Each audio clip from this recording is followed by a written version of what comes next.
If you feel yourself sliding back into old habits, go see a registered dietitian. He or she can help you get back on track. Something simple you can do, keep a food record.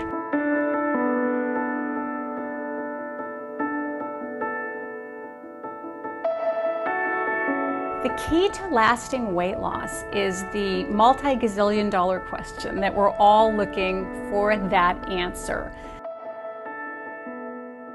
But you want to stay motivated and you want to feel good about yourself. And if you feel yourself sliding back into old habits, go see a registered dietitian. He or she can help you get back on track. Something simple you can do, keep a food record. Write down everything you eat every day and then review that food record and see maybe where you overate, maybe where you skipped a meal, maybe where you had an extra dessert that you didn't need. Food records can be very helpful and very informative to help you stay on track.